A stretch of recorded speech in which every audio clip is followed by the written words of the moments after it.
Hi, I'm Dr. Matthew Anderson, and the conversation today is one that I hope, no matter how many of my videos you watch, you will consider this one the most important one, and that you will take it very seriously, and that you will even consider applying it to your everyday life. For me, it's the most important thing I think I have to share. And so the title is a little bit provocative, but very true from the point of view that I'm trying to share with you today. I call it COVID as a spiritual teacher. What I'm trying to say to you is this thing that we are experiencing together, this virus that's having such a powerful effect on the entire world, can be seen in the common way, in the everyday way, as a catastrophe, as something bad, as something painful, as something that in many ways has no redeeming qualities, is just terrible. And if you feel that way, I feel for you and I understand, and I don't tell you that you're strange. That's the way most people are thinking about it. But there is another perspective, another way of looking at this. Maybe you might call it an enlightened way, meaning to shine more light on it from a different perspective, and suddenly it becomes something very, very different. What if, and I'm going to ask you to try to do that with me for a few minutes, what if you said to yourself what I'm saying to myself? This is a spiritual teacher. What does it have to really teach me? Now, the Buddhists have two sayings that I really love, and I find myself quoting them on a regular basis. The first one is, everything that we need to be enlightened, every bit of information that we need in order to be enlightened, is always right in front of us. It's a pretty powerful statement. Everything we need in order to be enlightened is always right here in front of us. Amazing. They follow it with a second statement. I always feel it's kind of funny when they say it, when I say it, but it's true also. And it sounds like the opposite. The statement is, and it can take 10,000 lifetimes to reach enlightenment. What does that mean? Everything that we need is right in front of us, and because we are so blind, because we always see with the common mind and not the enlightened sight that is available to us, we don't see what's in front of us, and we go through lifetime after lifetime after lifetime, and we don't get it. It reminds me a little bit of, I was standing on Lanikai Beach in Hawaii a number of years ago. It was back in the 80s. It was night, and there was an incredible full moon off the horizon, just coming up. And I was standing on this beach, one of the most beautiful beaches in the entire world, looking at the full moon. And I had a friend with me. He was standing there. He was of Chinese descent.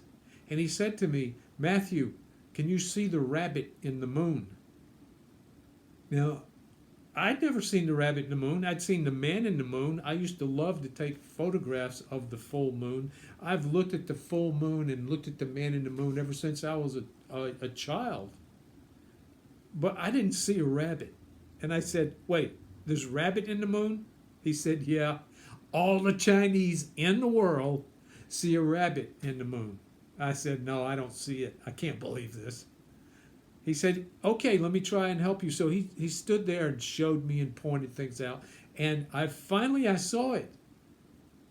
It's really there, just as much as the man in the moon is there. To me, it reminds me of the Energizer Bunny, but you can go on Google and you can look it up. The rabbit in the moon, the man in the moon. What it did for me that night, and it's a vivid memory for me, is I realized that something could be right in front of my face and I couldn't see it because I was looking for something else. I was looking for something else, so I couldn't see that other thing that was right there. So if you're looking for the crap in COVID, you're going to find it. It's there, there's no question about it. If you start to look at COVID as a spiritual teacher, all of a sudden, it's going to change for you into something that can make a massive difference in your life. Now, let me read something to you that goes to this. It's a quote from The Way of Transformation, Daily Life as a Spiritual Exercise by Karlfried Gross von Durkheim. This book, I think, was published in the 1980s. He was a philosopher, spiritual teacher, Zen student and teacher. I'm not going to read you the whole quote, it's a little bit too long for my purposes today, but I want to read the beginning and the end. This is a person who has the vision. He's looking at life from this point of view. He would approach the COVID virus this way. He says, the man or the woman who, being really on the way, falls upon hard times in the world, will not, as a consequence, turn to that friend who offers him refuge and comfort and encourages his old self to survive. Rather, he will seek out someone who will faithfully and inexorably help him to risk himself so that he may endure the suffering and pass courageously through it, thus making of it a raft that leads to the far shore. He finishes with, the more a man or a woman learns wholeheartedly to confront the world that threatens him with isolation, the more are the depths of the ground of being revealed and the possibilities of new life and becoming opened. We'll go back to the start for a second. The person being really on the way, he says a capital W-A-Y, meaning the path, the way, the seeker, the person who is really committed to their own highest growth and possibility. When that person falls upon hard times, they don't run to sources and people who just give them comfort and encourage their old self to survive. Instead, they encourage them, ask them, even the word inexorably connotes something like demanding without ceasing. They push on us to risk ourselves and endure the suffering and pass through it like passing through fire that burns away the junk and leaves us in a purified, higher state. That's the kind of people we should be seeking out if we want to experience COVID virus event as a spiritual teacher. Now, I'm not saying that this has been sent to us to punish us because we've been bad people. I think that's a very, very, very primitive level of an attempt at spirituality that is very punishment and fear-based. I'm not going there. I don't think that's acceptable, and I don't believe that's what it's about. I see it from my perspective, for me, from the perspective that Durkheim is saying it. I am on the way, and others are on the way, and those of us who are on that path see spiritual teachers where the common mind only sees catastrophe. And that transforms our experience of daily life. So I'm inviting you, since we all have to go through this anyway, we can't get out of it. There's no place to go, no place on the planet to get away from it.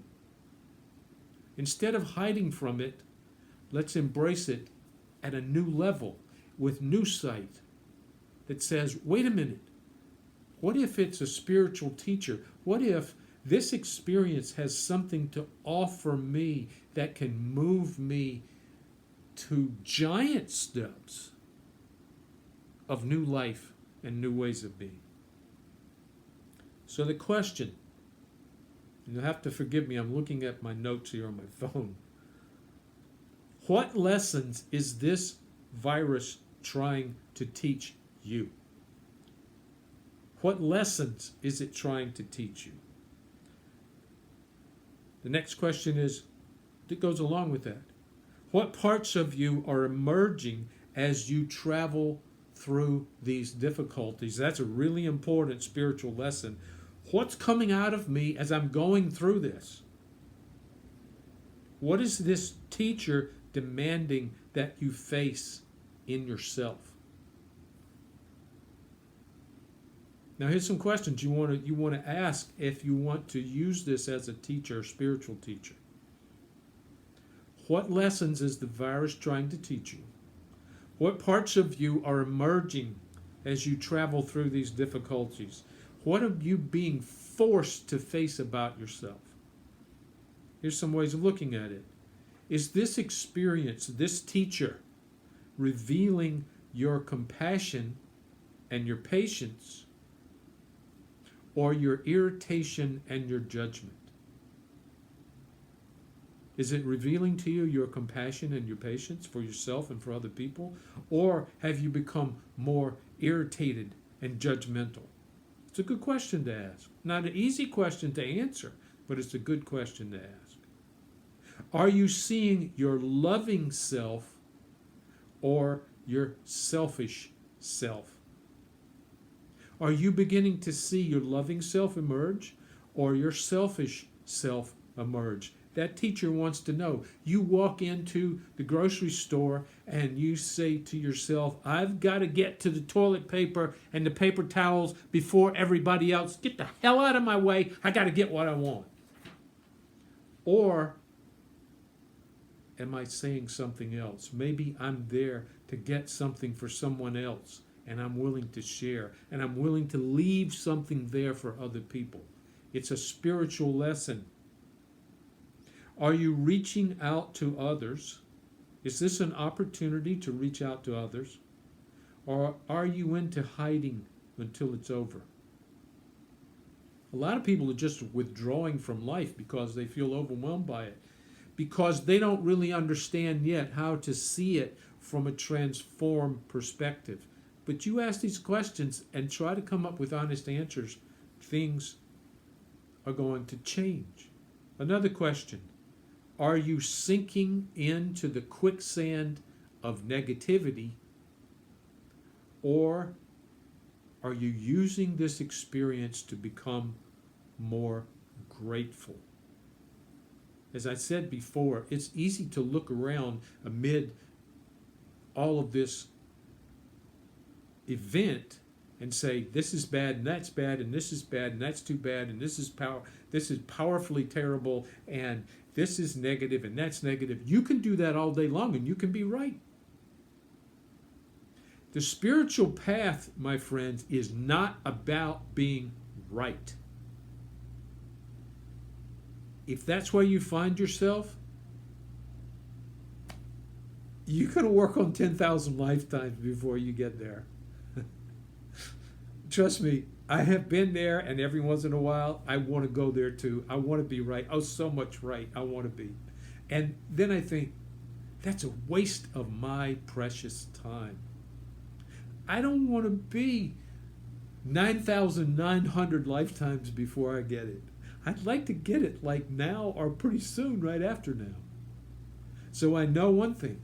I can't be working on getting to be right. So if I'm sinking into the quicksand of negativity, I'm doing what the average common mind is doing. But if I am looking for real things. I'm not talking about making things up. I'm not talking about Pollyanna here. If you're looking for real things to be grateful for, they're everywhere. They are everywhere. I am so thankful, for example, that I have this ability to create this video to reach out to so many people without leaving my office,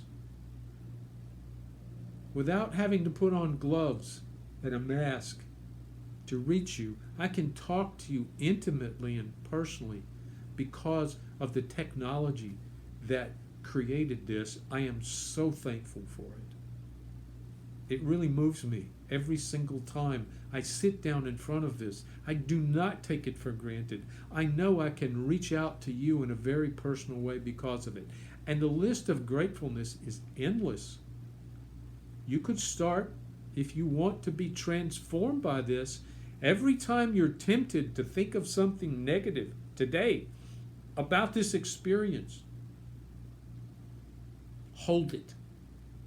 Just hold it for a moment and say, is there anything I'm grateful for that I could focus on instead?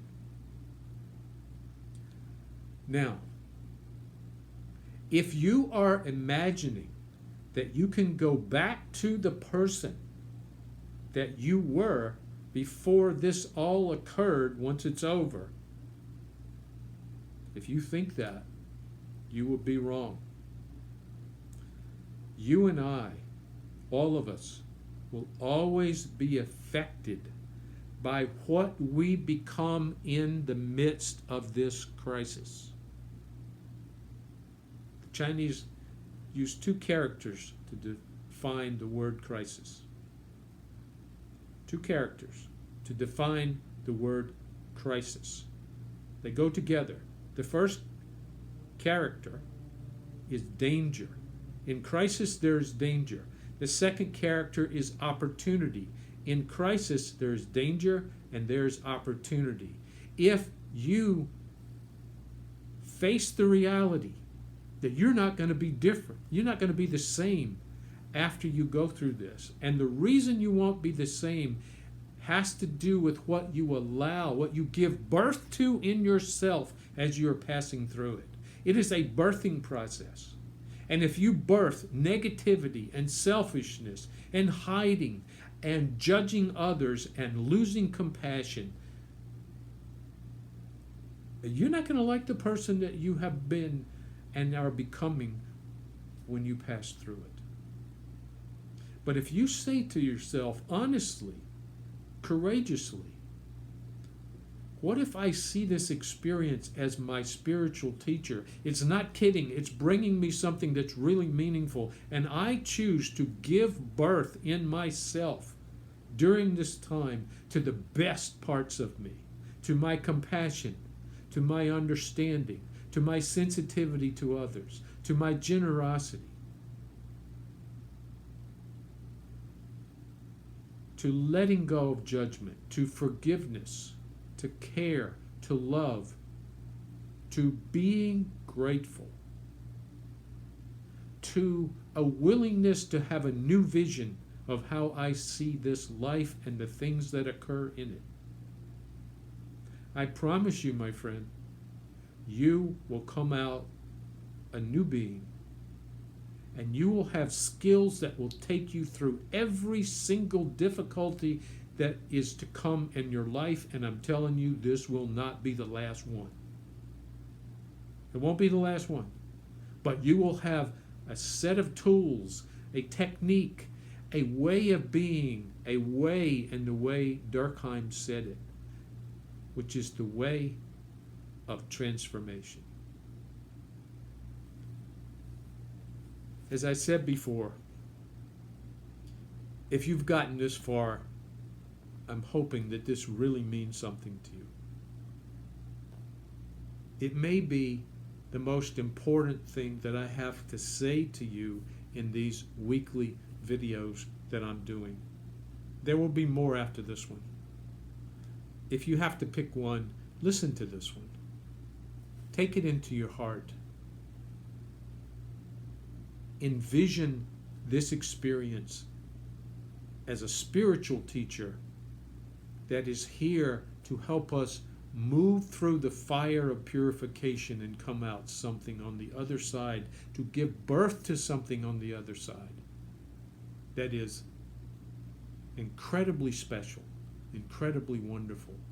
That thing that you really are and can be. God bless you.